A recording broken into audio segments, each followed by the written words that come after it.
And top of the morning to you. This is Newsline, live as always from the Newsfirst studios in Daughter Street in Colombo. And it's a wonderful, wonderful morning. And just to start the proceedings on the right footing, if you want to send us your questions, the topic is, who wants a new constitution? 0772 300 305. That's the number to SMS your questions on, right through to here. And time now to introduce our guest, Dr. Pratibha Mahanamaheva, former Human Rights Commissioner. Very good morning to you. Very good morning, Faraz. And Doctor, now, thank you very much for coming here. We really appreciate your coming. Who wants a new constitution? Why do we need a constitution? Has the Yapalana government got either a valid mandate or the credibility to draft a new constitution? Please answer. To draft a new constitution, before that 19th Amendment is enough. If 19th Amendment and all these election proceedings and also the electoral system and also the casting of the vote system is changed, that's enough. Now who wants a new constitution? The person who is having in mind to become the next executive prime minister. So therefore, this is basically insisting, and they want to show people are asking this. No, for us, people need how to live tomorrow.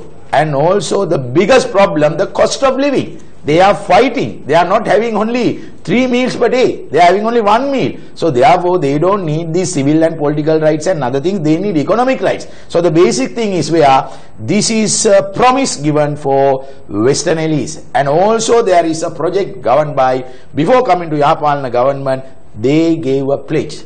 If we come to power, this is our constitution. So this is fully drafted by whom? Western interested people. So who need a new constitution?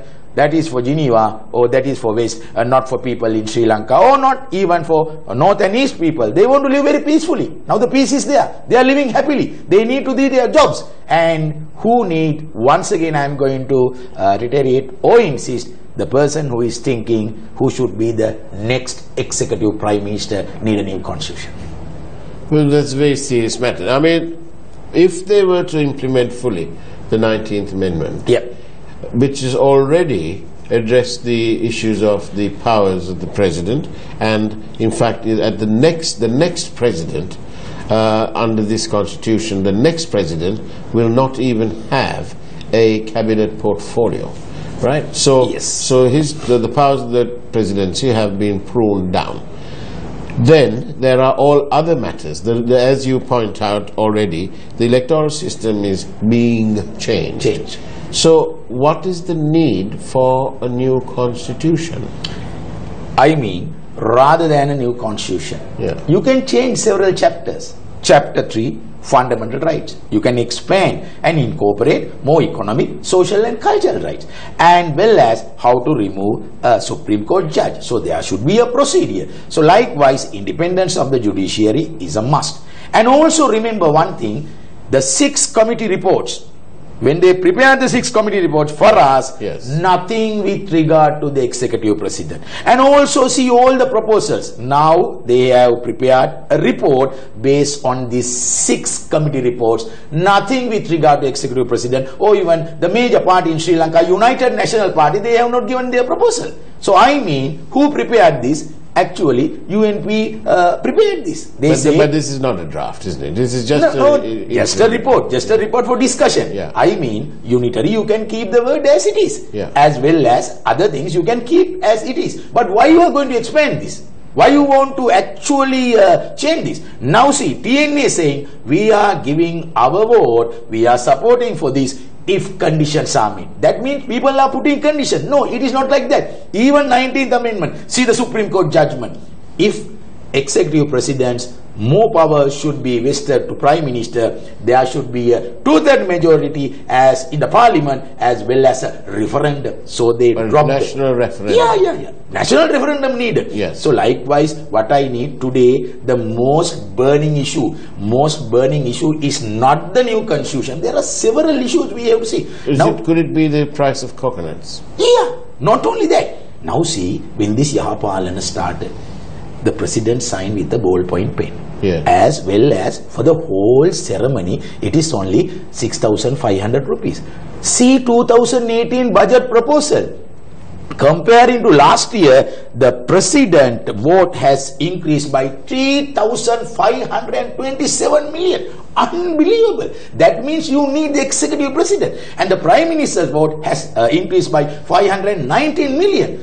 This budget for general public or citizen like us, or for the parliament and the president. No, all these are favored for the politicians. Still, people must recognize these are not people-friendly budgets. These, they want to expand their vote and they want to have a fine life. These are, what you're saying is these are agenda-friendly budgets. Definitely, agenda-friendly budget. And the other side, now there is another issue.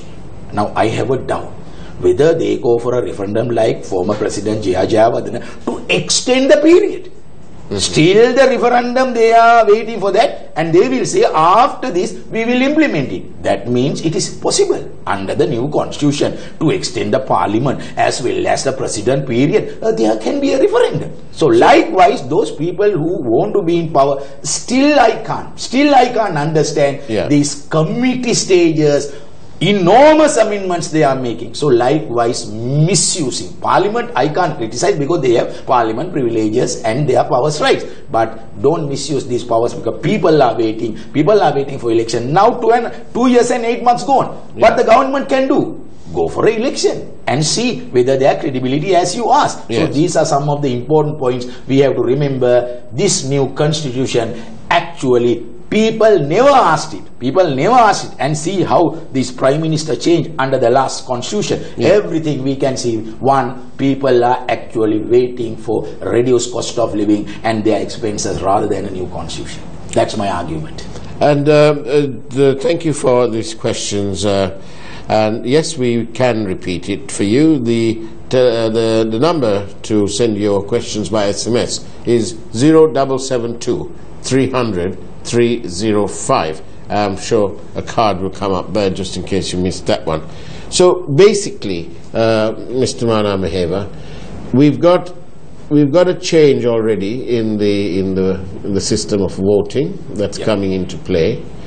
We've had the presidential powers curtailed, and all due credit to the president, he was committed to that, and therefore now the burning issue really is not a new constitution. No, my argument is why don't they address these issues, for example, like in the bond commission? Yesterday we had two very senior members of they're two senior members of the cabinet. They're also two senior members of the United National Party.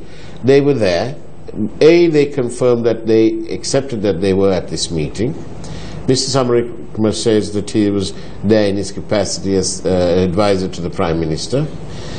All jolly good. They also confirmed that they discussed 15 billion. Mr. Hashim, who was then the Minister of Highways, he said it was 18 billion, but 3 they already had, so they needed 15 billion.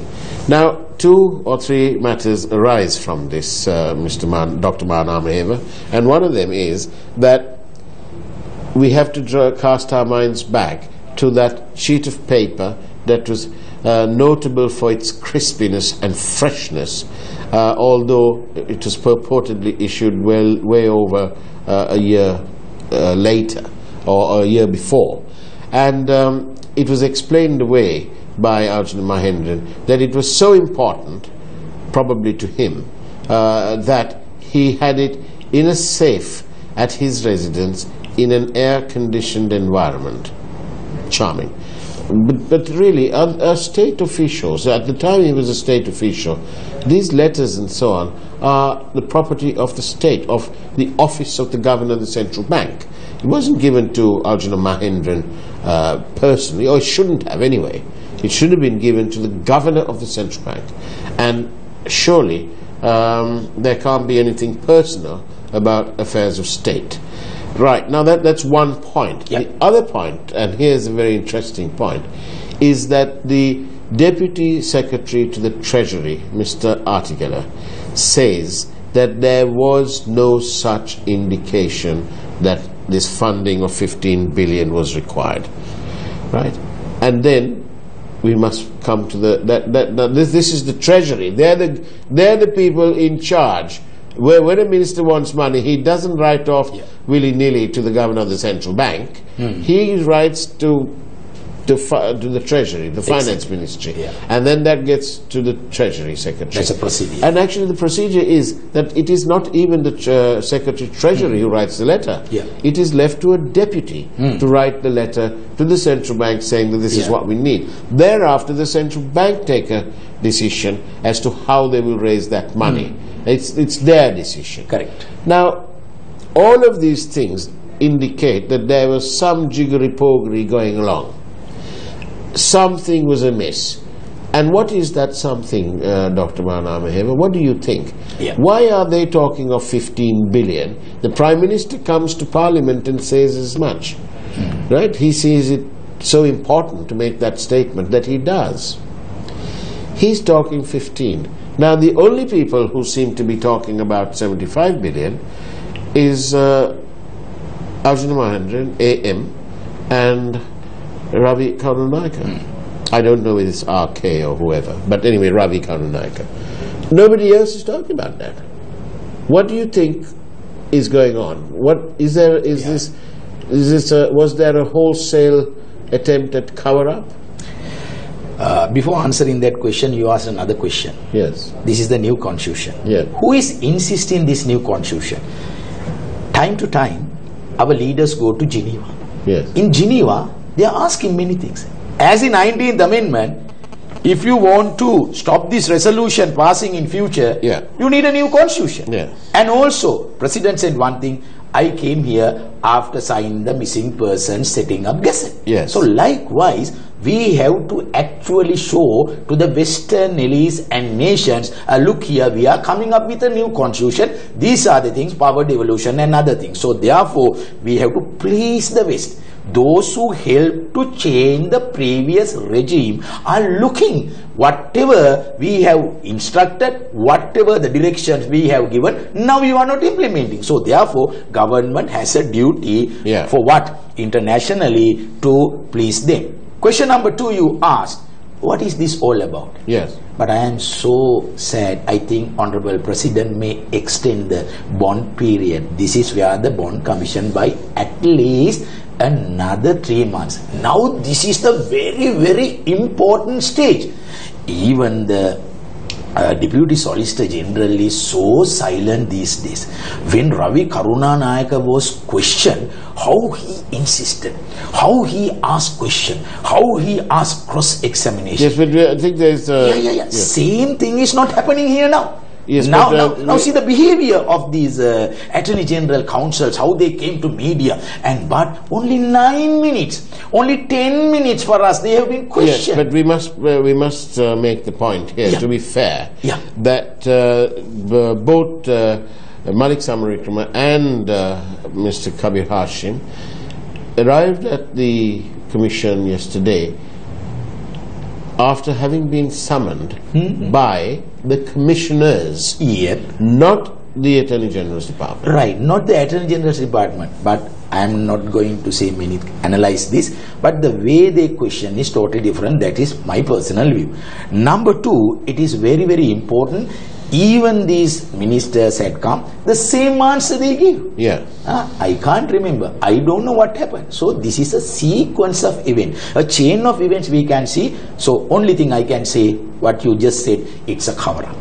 Another thing, you need 15 billion and now it increased to 75 billion. The answer is fully there. Who got this money? And the transparency is there. And also see the COPE report which came up in the parliament. So this report, and also now we are in the final stage, and most important names also came up. Honorable Central Bank Governor, who said, don't ask me anything. The person who gave me directions, the person who gave me instructions, question him.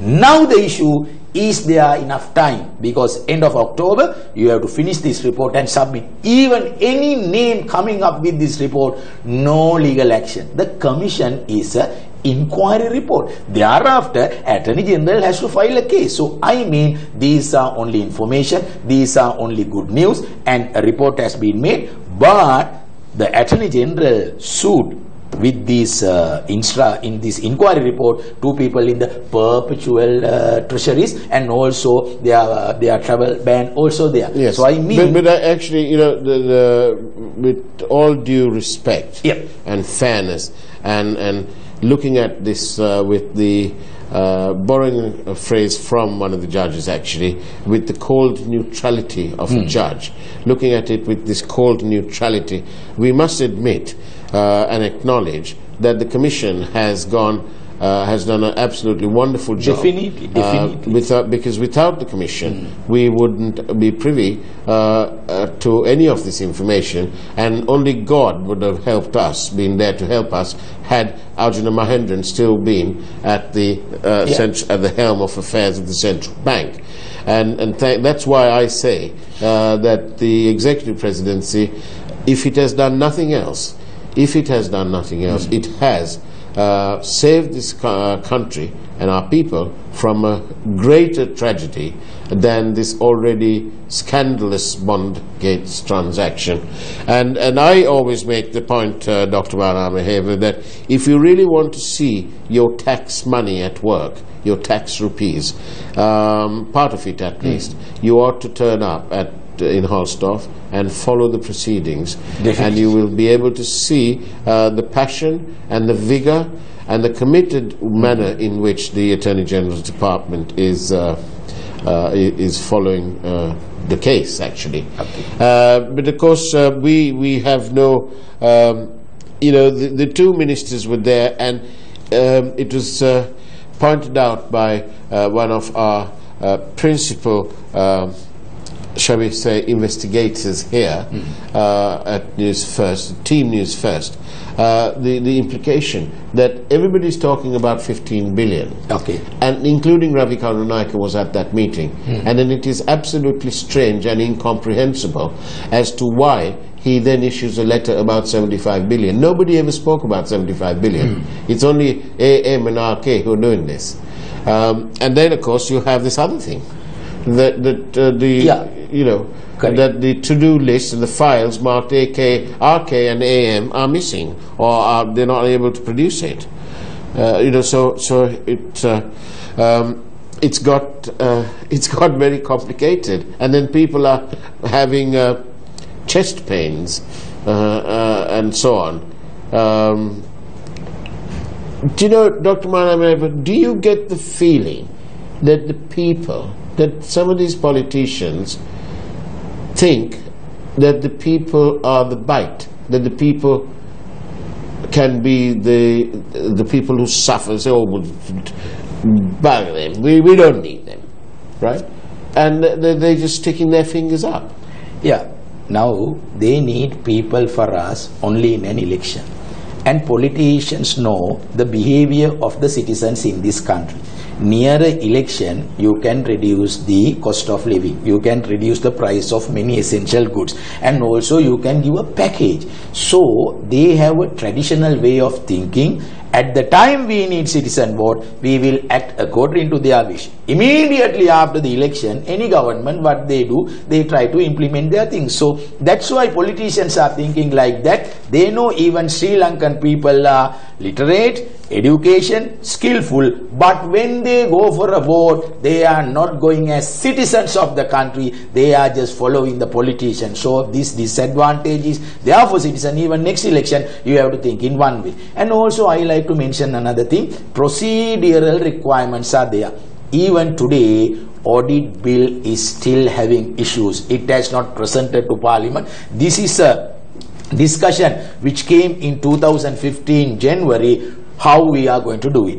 And do you know another thing? There is a procurement commission, independent procurement commission was set up. Why this was set up? Even this issue of this highway, and also we need highways, Susila. We need many highways. That personally I agree. But the way and the procedure granting these for contractors, there should be a way. The minister or any other one cannot instruct. the law is supreme. Many lawyers are in the parliament. So therefore, please follow the independent procurement commission procedure with tender. Exactly. They are not actually following, they are ignoring. When they want to do something, they take the law into their hand. When the people are telling something, act according to law, this is rule of law. So why you are acting like that? Do anything. In the cabinet also, there was a big war. You know what happened in the Cold War cabinet. Most of the SLFP ministers now are challenging, and also UNP ministers are challenging again. How can you run a government like that? And then the president say, we will wait until prime minister's arrival. But the head of the cabinet is not the prime minister.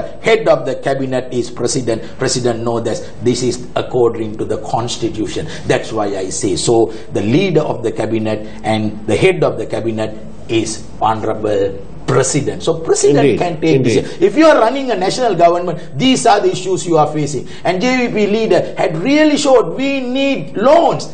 Rupees 180,000 million.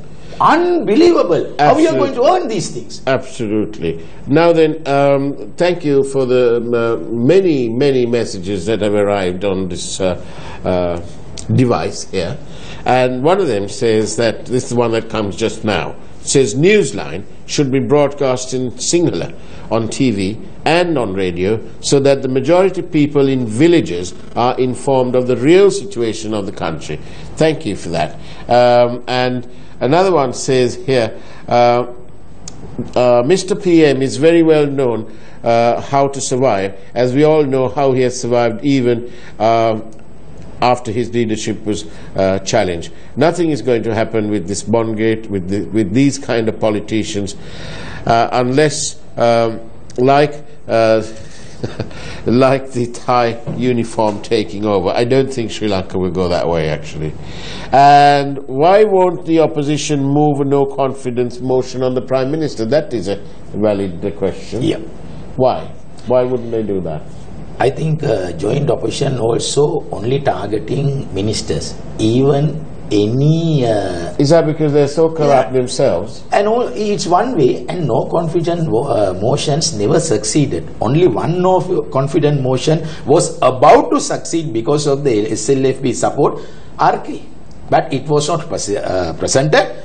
The president insisted, prime minister insisted for Ravi Karunanayake to step down. That is the one and only non-confident motion had a merit as also about to pass in parliament. So others are just, presenting non-confident motions never succeed. So therefore you need the support. Even same thing will happen against prime minister. If you present a non-confident motion, I don't think it will go up because 2/3 majority is already there for the government. We have seen but they should try. Provincial Council election bill.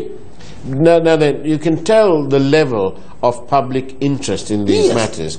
Because, for example, there's one text message here saying here that, all politicians are rogues, right? Okay. And somebody else is pointing out that they're following this case very well, obviously, because they're saying here that some people have got chest pains and haven't appeared, and others are missing. And this is clearly a reference to what transpired yesterday when council said that they couldn't get hold of Arjun or Jeff Aloysius to serve some sort of letter on them.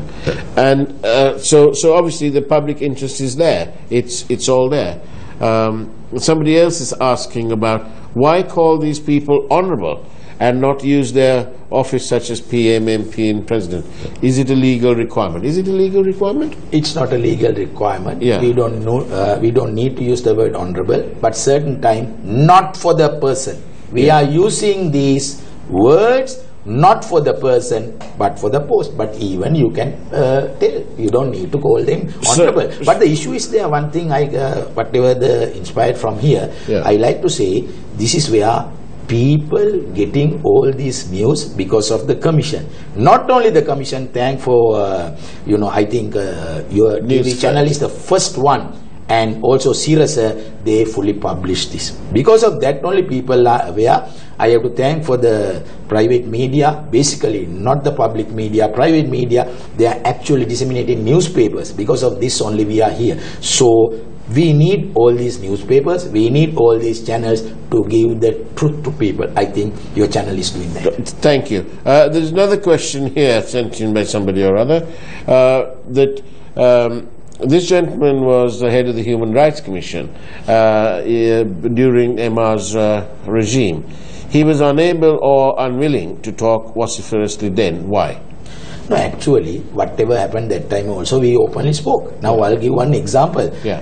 When the election period came up, executives, government officers, they were involved in election, but immediately we responded to that, and we make statement and we stopped that. You can ask from the election commission at that time, the president of the election commission, how we did. Yeah. So whatever happened, we now even today these commissions are not making a statement even. All these elections are going to postpone, and already police torture is there. These commissions are silent. So you compare with past. I am not telling we are superior, we did all these things. There are certain errors also happen. But even today with the Yapalna government, what these commissions are doing, are they independent? Are they following some other person say? Now look here, the police commission is waiting a report from IGP how to act against the ASP who tortured that guy. So why you can't start inquiry and do it? I think these inquiries are only to show to the international arena, yes, we have independent commission. But here, if this independent commission work, most of the corruption, most of these type of attacks, most of this police brutal torture definitely could have stopped.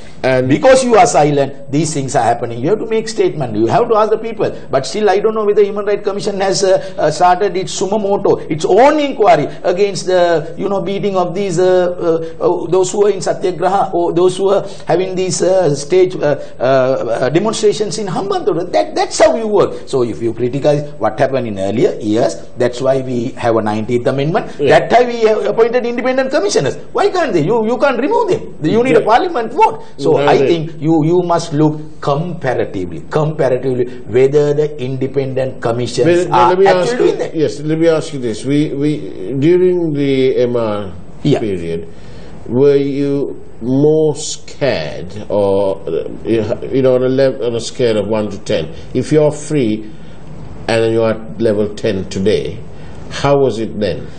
Look here, Ratupaswal incident, we prepared the report. Beruwala attack, we prepared the report. Right. And we all published. You can ask from Karen McKenzie, Commonwealth Human Rights Head, always contacting us. But those were not implemented. Whatever the recommendation given by the Human Rights Commission at that time, not implemented, it's not our duty. What we have to do, have inquiries and come to general public and publish report.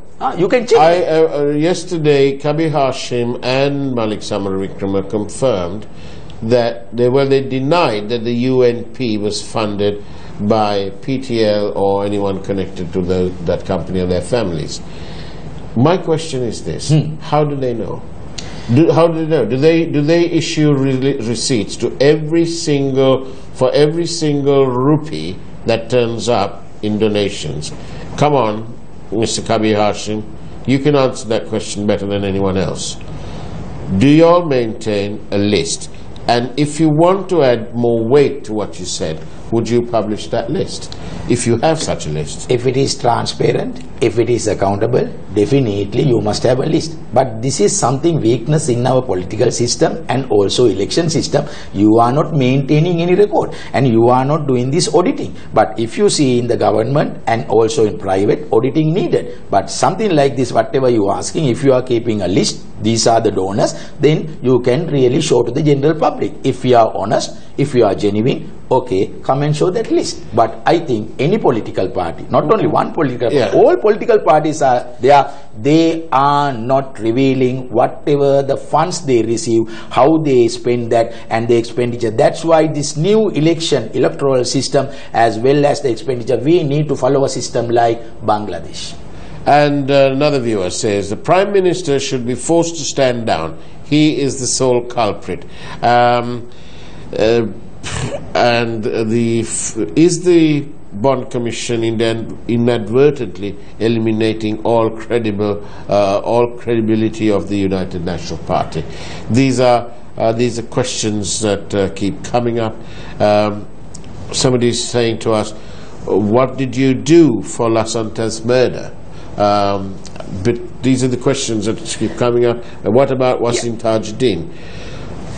Anything to say? What did you do about Lasante's before that, case? you asked another question. Yes. That is where the president, the executive president, can take action.